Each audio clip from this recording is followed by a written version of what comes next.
Hello everyone, welcome or welcome back to my channel. My name is Katie, I am the Introverted Reader, and today's video, I look really crazy on camera. I don't look that crazy in real life, but anyway. I'm the Introverted Reader, and today's video, you can see by the title, I found, I put into Google Michael Jackson book tag, and this is what came up. I randomly found these on Google, and a lot of them are just like prompts to do with like songs or albums and stuff. So if any of them ring familiar and you're all like, oh, this person did this here or like on Instagram or something, let me know, because this is just what Google gave me. I Googled and this is what I got. So take a drink of water first.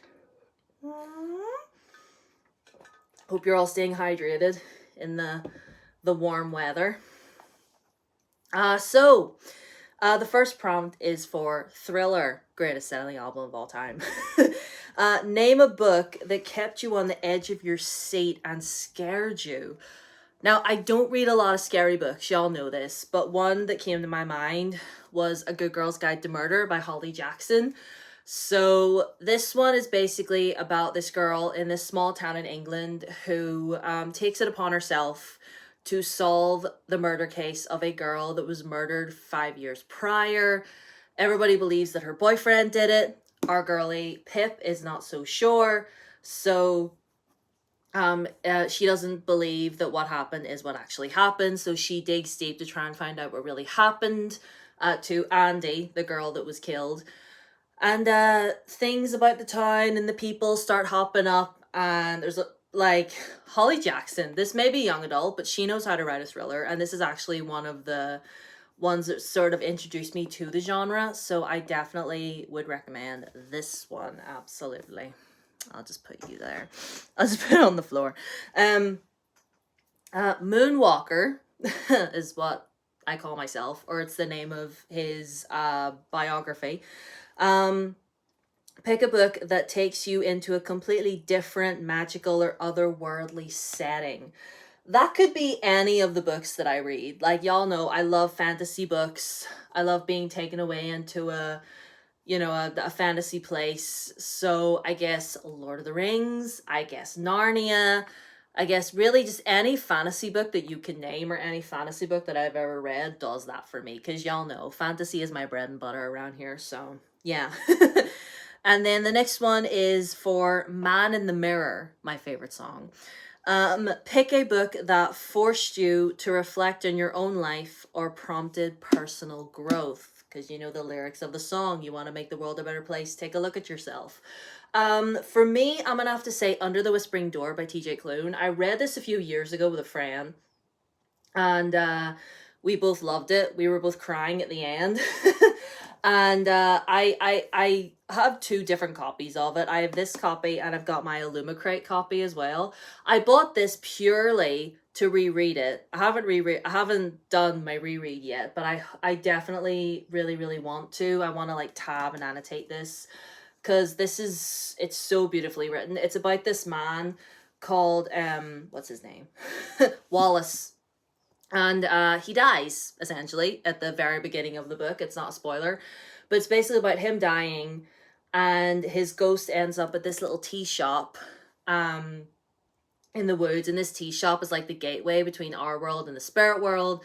And, you know, he's there as a ghost, and it's basically a book about him reflecting back on his life and, you know, thinking about everything that he did, and his ex-wife and his marriage, his co-workers, everyone that he ever interacted with, you know, and reflecting on his childhood and thinking like, is he going to be able to let all of that go in order to move on? And really just the whole thing sitting there making you think about, like, if you were to die tomorrow, would you be able to move on thinking, yeah, I lived a good life. I was good to people. I did right by people.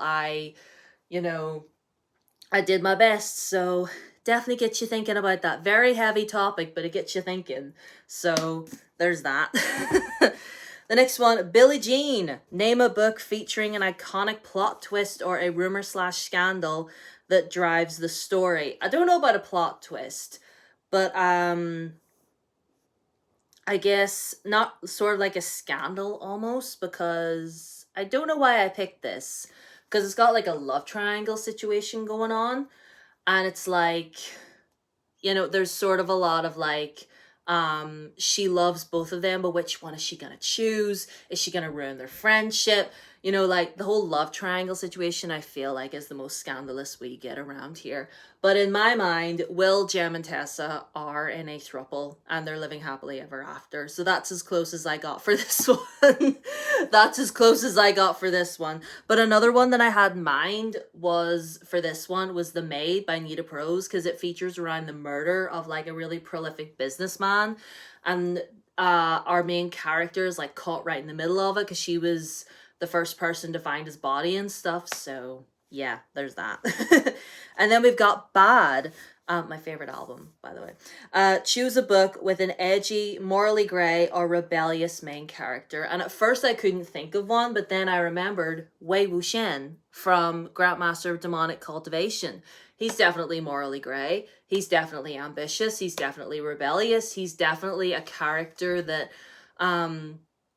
you know, throughout his whole journey and throughout his whole story, does not fit the mold of everybody else, does what he wants when he wants. And, you know, obviously he's not a villain. You know, he's just one of those people that like firmly believes that what he's doing is good, but a lot of times he goes about it the wrong way, you know, and a lot of people are like, you know, questioning him and what he's doing, and he's just like, I'm good. I don't need y'all telling me what to do. I can figure things out on my own. So, yes, Wei Wuxian. Black or White. Pick a book that deals with heavy, contrasting themes of good versus evil or intense social issues. And I had to go for Legendborn because you've got the fantastical element of like Knights of the Round Table, you know, the Legendborn, and, you know, King Arthur and Merlin and all the fantastical stuff. But then on the other side, this is a book about a young black girl living in America, grappling with the trauma of her mother's passing and just basically trying to exist in the world. And I know I don't have a soapbox to stand on. Plenty of other people are, well, far more educated than I am, can talk more about all of that. But the way Tracy Dion was able to weave all of that together and create this masterpiece, like, this is beautiful. This is definitely one of my favorite books ever. And Tracy, I'm waiting on book 4. We're waiting on book 4, Tracy. Where's book 4? Where is it? Anyway. Oh no, they're all falling. Oh, this is what I get for just carelessly on top of each other. My goodness. Right. 3 more. The next one is Smooth Criminal. Name a book with a brilliant heist, a master thief, or an incredibly clever mastermind. Well, I've got one that has all 3. And that would be Six of Crows by Leigh Bardugo. You've got a brilliant heist. You've got a master thief. You've got a clever mastermind. Kaz Brekker is all those things. If I genuinely, this is one of those books where if I could convince anybody to read anything, it's definitely this one.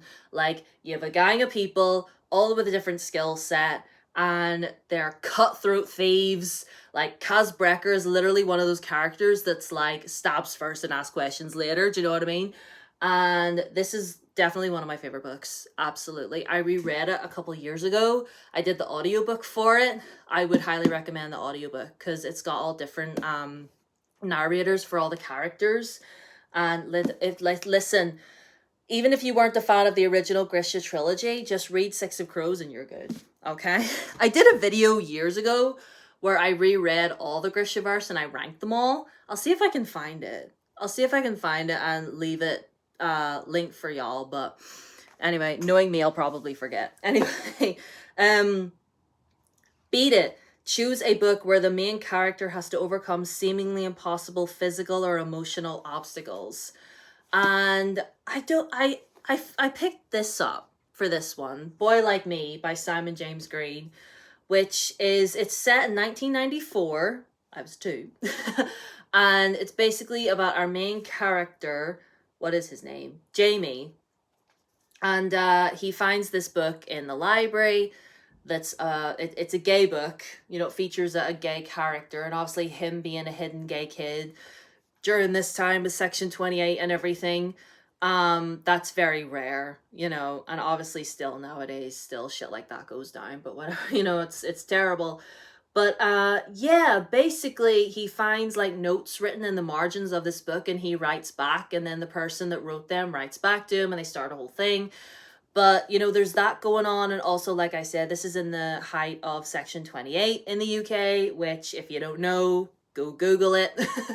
um and yeah, basically him being a closeted gay kid around this time was very stressful and very dangerous, and overcoming all of that and him trying to like just navigating his way and truly like overcoming the internalized homophobia within himself, but then also like everywhere around him as well. So listen, this is a beautiful story. I would highly recommend it to all of y'all. And the very last one, Don't Stop Till You Get Enough. Name a book series or a gripping author that you couldn't put down. And I'm going to go with Once Upon a Broken Heart. Like this whole trilogy. There's Once Upon a Broken Heart, The Ballad of Never After, and The Curse for True Love by Stephanie Garber. Now, she's also the author of the Caraval series, which I thought was just okay. It was fine. And I picked this one up thinking, you know, whatever, it'll be fine, whatever. I didn't know what to make of it. I knew it was fairy tale. I saw the cover and I was like, you know what? It's pretty. Let me get into it. And y'all, once I started, could not stop. Again, like the song says, don't stop till you get enough. I could not stop. Like, and especially with the second one, The Ballad for Never After, which is right here. I can't be bothered lifting it, but it's sitting right there. The ending for that one, are you kidding? I cried. Tears were shed over this ridiculous, ridiculous, over-the-top, wackadoodle fairy tale story about a girl who strikes a deal with the Jack of Hearts to stop the guy that she thinks she loves from getting married, and then this whole big palaver happens and it just gets wild and crazy and out of control. But I lapped it up.